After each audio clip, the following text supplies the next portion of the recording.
Speaking of Japan, Yes. Hideo Kojima is Japanese. And he recently gave IGN a tour of his new office in Tokyo.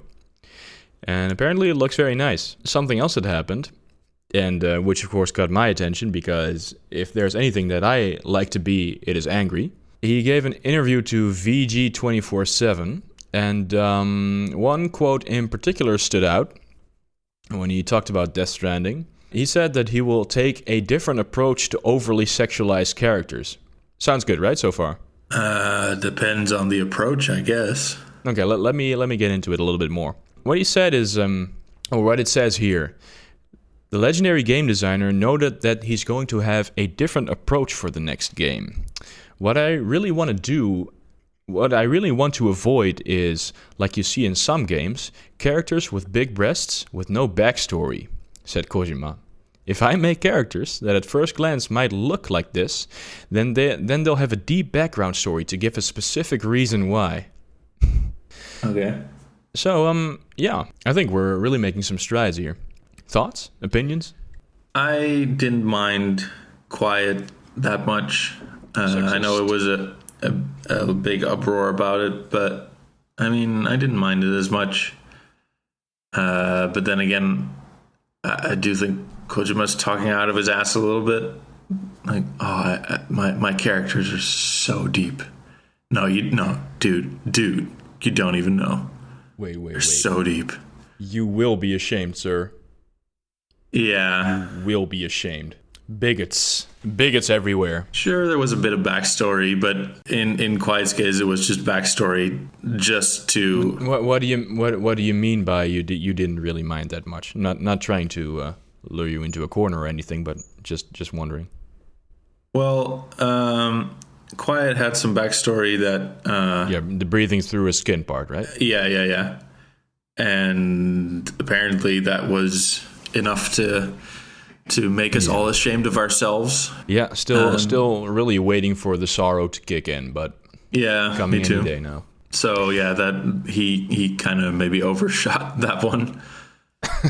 I think you're being very kind. Yeah. If I may, I think this quote, and it's just one quote, obviously, but you know, we've seen what kind of games he makes and what kind of stories he puts into his games, and this really shows to me how flawed he is as a storyteller, because he starts with a character that looks a certain way, and then after that he thinks of a reason why the character is that way. It sounds to me like he has to have a certain sexy character in there with a big chest or whatever, having her ass cheeks hanging out, and then okay, but at least I'll think of some way to justify this, and that is not the way you write a story. I mean, Quiet was ridiculous, and it didn't make any sense for her to be there, and the reason why she was the way she was super contrived, if you ask me. Yeah, it definitely was. So even if you don't mind it much, it's bad writing, if you ask me. Yeah, I think a lot of games and movies do that nowadays. Just put the eye candy in, and then that I agree with you on, but rarely do I see it done this blatantly, and rarely do I see the creator or the writer pretend to have such to attach a deeper meaning to the game. He really is putting in all his chips on being like, no, you are the ones that are wrong. Yeah. It is in a very weird sense. It is sort of admirable, I guess. I mean, it's what's interesting to me as well is it sort of shows a divide between.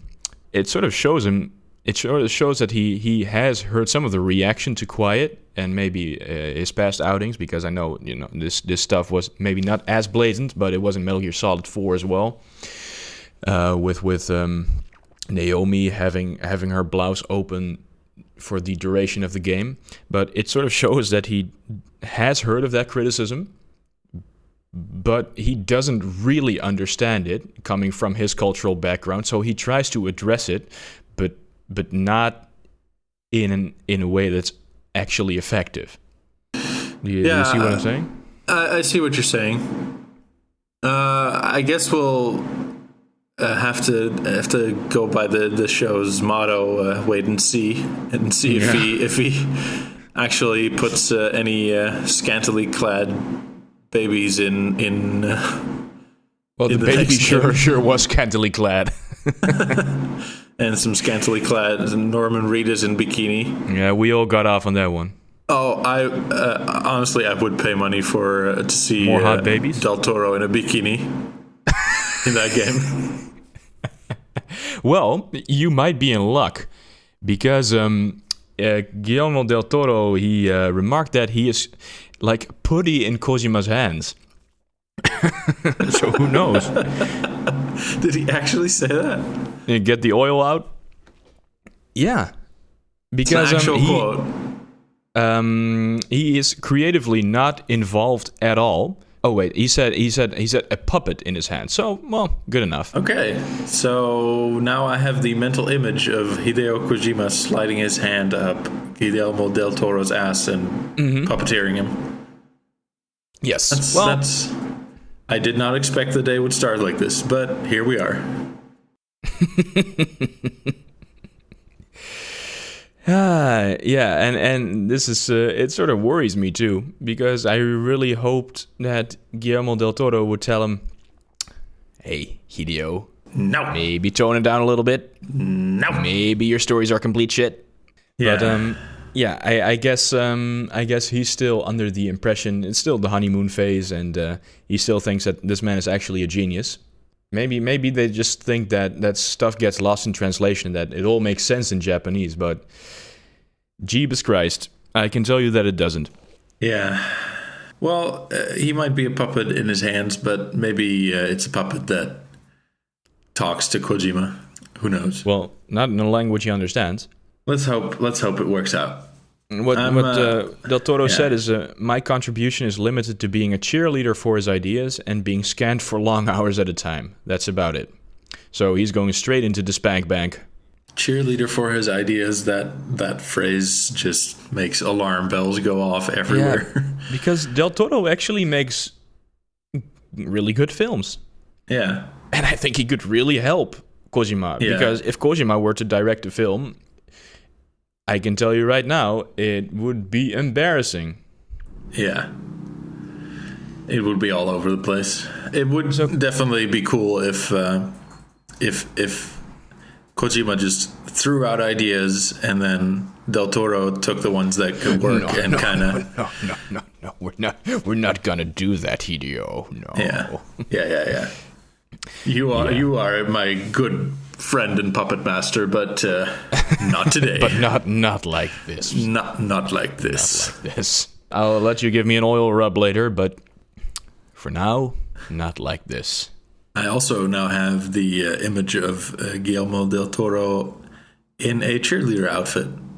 Well, I was thinking that just to, I don't know if you knew this, but Hideo Kojima is a legendary genius. So I've been told. So I think we're going to go with a whole new plot of subversion in this new game. And what I think we're getting is an over-sexualized Del Toro who will be scantily clad. And then... I will pay good money for that. We will truly be ashamed. You will be ashamed if you see why Del Toro is so naked all the time. You made him do this, you monsters. I guess we were the true monsters after all. Oh... He's a genius. Oh boy. That he is. Centuries from now, people will look back and say, people just didn't understand him at the time. And we still don't. No. They'll be sitting in their giant Hideo Kojima castles, worshipping him. In their tentacle tanks. Tentacle tanks. And they will be stroking their glass baby jars. Yeah. But having said all that, I probably will play Death Stranding, so... Who's the puppet now? I am. I am. Yes, you are. By the way,